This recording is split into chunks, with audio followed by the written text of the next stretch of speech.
Olá, amigo! Hoje o vídeo vai ser sobre o filtro subsônico que o Gradiente Model A1 possui. Eu fiz vários vídeos falando sobre o filtro subsônico que o PM5000 possui e agora então estou mostrando o filtro do Gradiente Model A1, né? Então, o Gradiente Model A1 também tem o filtro, né?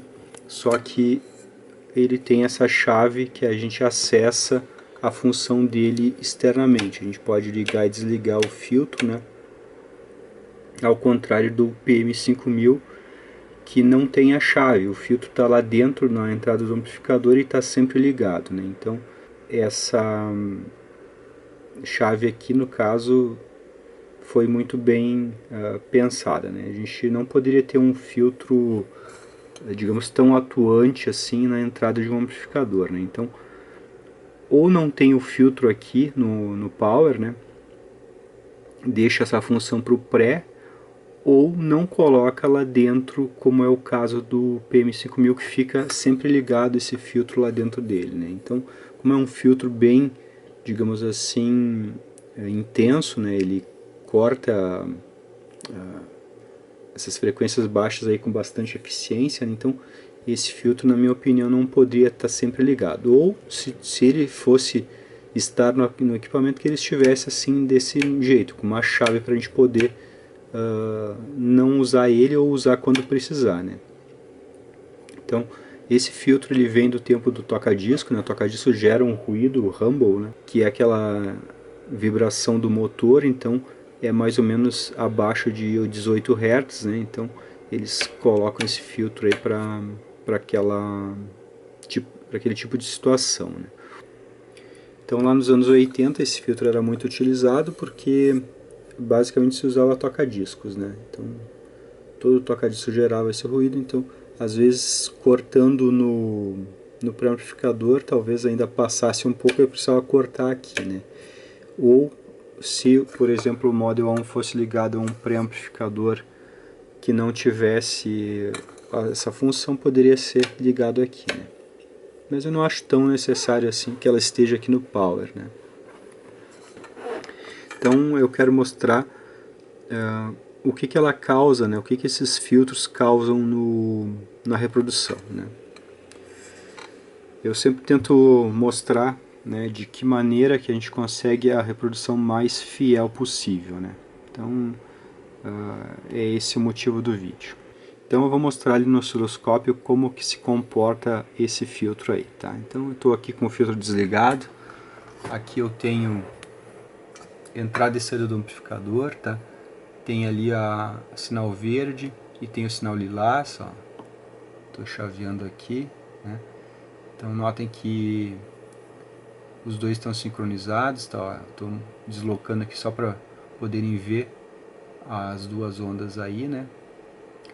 Então, e essa frequência aqui é 40 Hz, né? Uma frequência de graves, né? Então, grave perto da corda mais grossa do contrabaixo elétrico, né? O contrabaixo elétrico tem a corda de 41 Hz, aqui a gente está em 40. Então eu quero mostrar o que acontece, né, quando a gente aciona esses filtros, né? Então olha só, acionei, tá? O que acontece é um adianto de fase, tá? O filtro ele começa, né, ele foi calculado lá para os 18 Hz, mas ele começa a atuar bem antes dos 18, né? Então esse é o problema de filtros, né, filtros capacitivos no caminho do áudio, né? Então notem aí que o filtro, mesmo ele sendo calculado para 18 Hz, ele acaba atrapalhando em 40 Hz. Tá? Mesma coisa, mesmo caso do Polivox PM5000. Tá? Aqui eu estou medindo o defasamento, ó, 36 graus, tá? Em 40 Hz. São filtros meio parecidos os que tem no PM5000 no A1.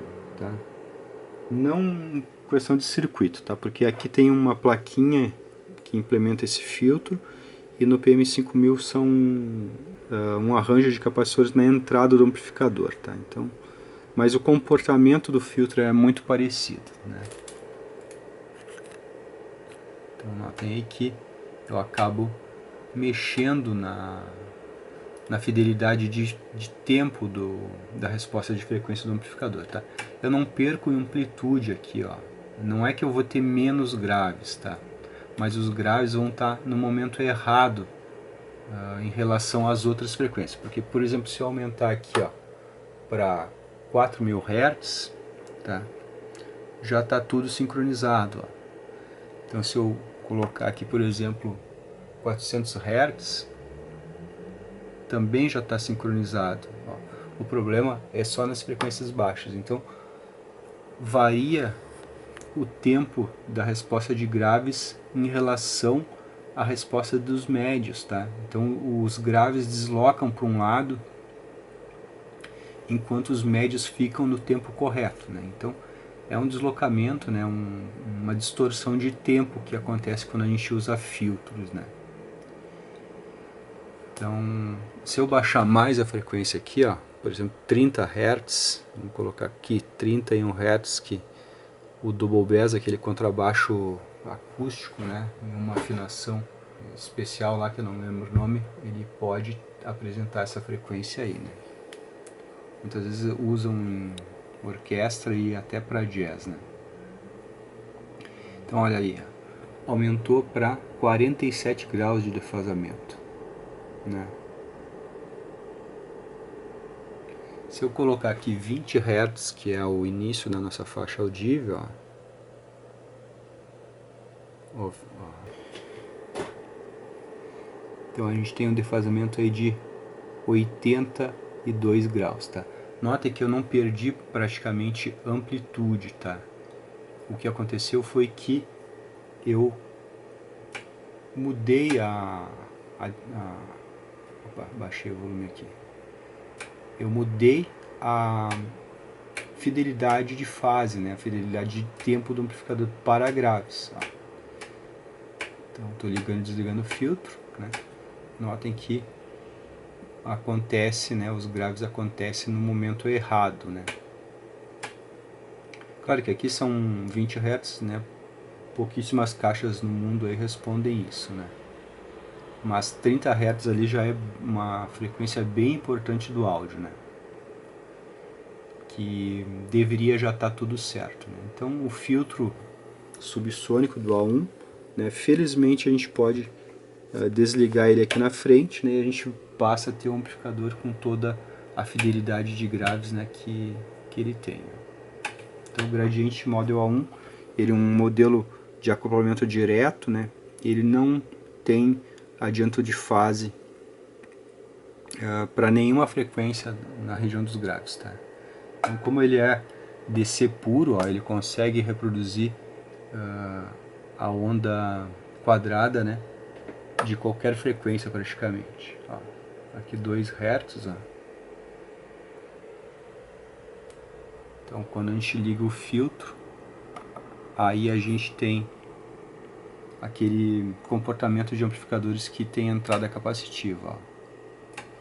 Então, se eu colocar aqui, por exemplo, 200 Hz e ligar o filtro, ó, então o Gradiente Model 1 ele é um modelo que não insere esse tipo de distorção aqui, ó, porque justamente quando a gente desliga o filtro a gente passa ele para acoplamento direto, né, verdadeiro, né. Então o A1 é o único amplificador nacional produzido industrialmente que saiu com essa tecnologia de acoplamento direto, né. Então ele não introduz distorção de fase nos graves, né. Ao passo que amplificadores que não têm essa tecnologia, todos inserem um pouquinho de distorção na região dos graves, né. Então o Gradiente Model A1 é o nosso amplificador mais fiel em questão de graves que a gente tem no Brasil, né. Então, um amplificador clássico, né, mais fiel que a gente já teve. Essa tecnologia, né, foi desenvolvida lá nos anos 70, né, 77, 78, 79, e nenhum outro amplificador brasileiro tem essa característica aí, né. Todos eles têm um capacitor ou no feedback ou na entrada, né. E o Model A1 não tem nenhum capacitor nessas etapas, né? Veja aí que ele não tem distorção, né? Ele consegue reproduzir aqui 2 Hz, ó. Ele consegue copiar o sinal da entrada, né? Veja aí, ó. Então ele copia exatamente o sinal da entrada, né?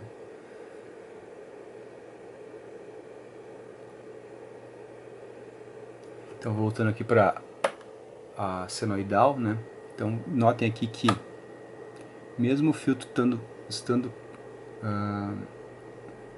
calculado para 18 Hz, que é a frequência dele, ele acaba interferindo lá nos 200 Hz também, né? Então notem aqui que o defasamento está mínimo, né? Zero ali, né? Se eu ligar o filtro aqui, ó, eu vou passar a ter um defasamento, tá? 6 graus, né? É mínimo, né? Aqui em 200 Hz. Claro, se eu aumentar ele para 2 kHz vai ser menor ainda, né? Então conforme eu vou aumentando aqui a frequência, o defasamento vai sumindo porque eu estou me afastando da frequência do filtro, né? Mas notem que o filtro atua muito gravemente, né? Aqui nas frequências importantes do áudio, né? Por exemplo, aqui 43 Hz, ó, o filtro já está atuando aí, né, e inserindo um defasamento de 34 graus, tá? Então isso aqui não deixa o som feio, tá? Não deixa essa distorção de tempo, ela não é desagradável, né? Eu falei bastante sobre isso quando eu fiz o vídeo do PM5000, porque o PM5000 tem esse filtro sempre ligado, né?